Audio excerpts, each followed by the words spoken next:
Well, hello on this cold, cold Wednesday. A little frigid outside for my blood. I pray that the Lord will bless you this day and that you will exalt his name in all that you do today and throughout this holiday season. Sometimes I put a name to my sermonettes or whatever you want to call them that I do on Wednesday. Today I named this Holiday Woes. It just seems like more so than usual during the holidays, the ups and downs, the discouragement, the anxiety, all of the pressures seem to be exacerbated, and people get down and out, and I know that goes on in life all the time, but it just seems to magnify during this holiday season from Thanksgiving to Christmas. And I just have been praying that the Lord would touch each one and give them the encouragement they need to make it through this season. I know things don't always work out the way that you want them to, especially being able to see family and loved ones and friends for Christmas, having the finances to do what you would desire to do, to buy gifts for others or prepare for the holidays. But we've been talking, my wife and I have been talking about this, that we know that Christmas has been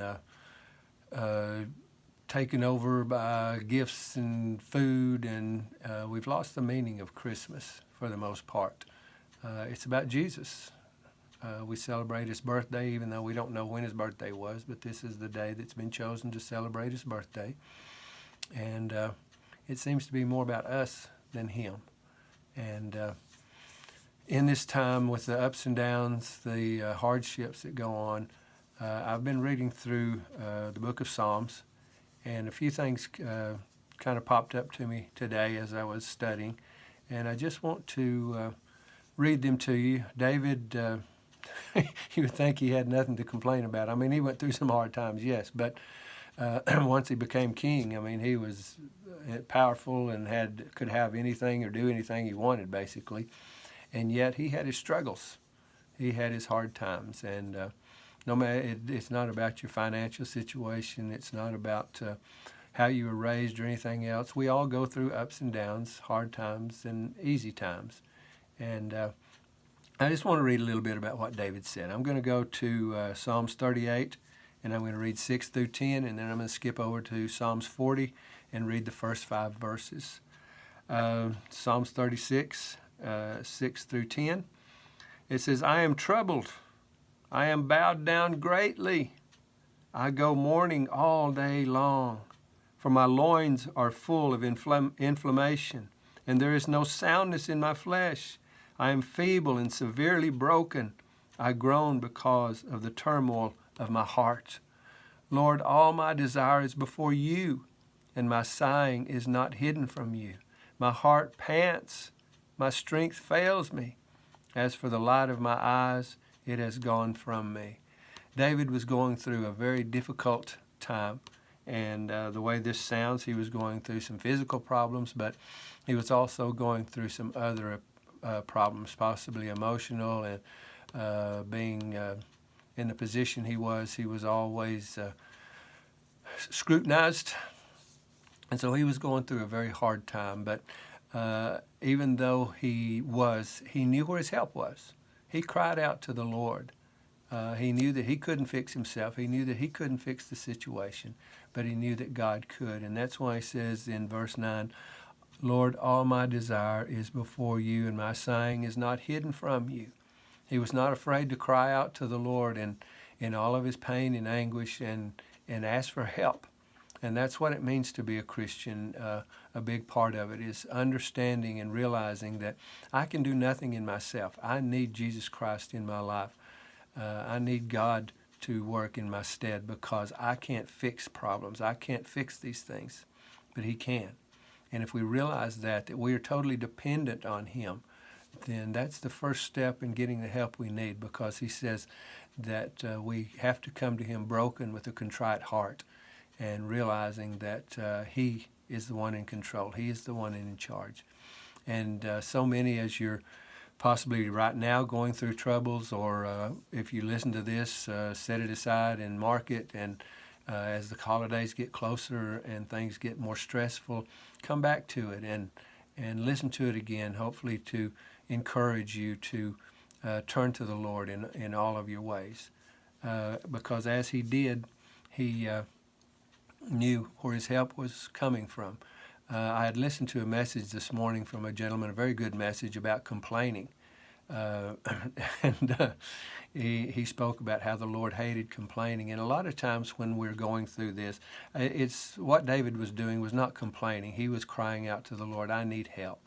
But a lot of times it's complaining what we do when we get into these messages. God, I just don't have enough money to buy the gifts that I need for people. I just don't have the finances to do this, or I don't have a way to get to my family, or different situations, and we complain to God. You know, if you had given me more money, then I could have done this. If you had supplied this or that, I could have done it. And what it does is it takes our focus off of God and what His plan for us is, and focuses on us. And that's not right, because when you complain to God, you're basically blaming God, because God has told us that as Christians, now this is only for Christians, but as those who are true believers in Jesus Christ, He said your steps are ordered by Him. He supplies all your needs according to His riches in glory. And that means that what you have is what you need. It may not be what you want. It may not be what you wish you had. But He says it's going to be sufficient. And if we trust Him, if we truly trust Him, then we understand that we are where we need to be. And what's going on in our lives is what needs to go on in our lives in order for us to become the warriors, to become the strong Christians, to have the faith to believe that needs to be in us in order for us to be victorious in this. And so be careful as these times come upon you that you don't go to God complaining. If you need to cry out for Him that you're hurting and that you need help, for sure do that. But don't complain to God, because God doesn't like complaining. And if you read what He did to the children of Israel as they complained in the wilderness, it didn't turn out good for them. And we don't want that for you, because basically you're setting up your own demise when you complain to the Lord. Again, go to Him with your needs, cry on His shoulder, but don't complain to Him. But going on from there, David was talking about his desires before the Lord. His sighs are not hidden from God. And then we look at verse 40, and we see that things work out. But it didn't happen immediately. Verses chapter 41 through 5, he says, I waited patiently for the Lord. And that's hard to do when you're hurting, when you're struggling, is to wait patiently on the Lord, because the Lord's timing is always perfect. And we need to remember that. God's not always going to work immediately. He knows what needs to take place in our lives for us to grow and flourish. He says, I waited patiently for the Lord, and He inclined to me. He heard my cry. He also brought me up out of a horrible pit, out of the miry clay. He set my feet upon a rock and established my steps. He has put a new song in my mouth, praise to our God. Many will see it and fear and will trust in the Lord. Blessed is that man who makes the Lord his trust and does not respect the proud or such as turn aside to lies. Many, O Lord our God, are your faithful works. If we wait upon the Lord, if we allow Him to do the work in us and get us through the hard times, then He will put a new song on our lips. He will put a new song in our hearts.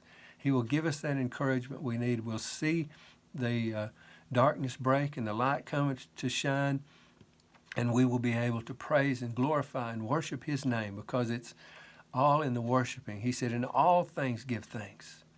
When we're going through the trials, thank God that the trials are there, because they're there for a purpose, for you to grow. They're not easy. Growing is not easy. It's hard. Change is not easy. It's hard. But for us to grow, we have to change. And so I encourage you today, when the holiday woes hit you, turn to the Lord. Don't complain to him. Just cry out to him. Ask him to help you. Ask him to give you the strength to do what you need to do in order to come out victorious on the other side. And then you'll be able to enjoy the holidays. You'll be able to enjoy this time of celebrating his birth. I pray that the Lord uses this to help you through this possible time of anxiety and frustration, and that you will see the Lord work in marvelous ways. I love you, and I pray that the Lord will bless you. See you next week. Bye-bye.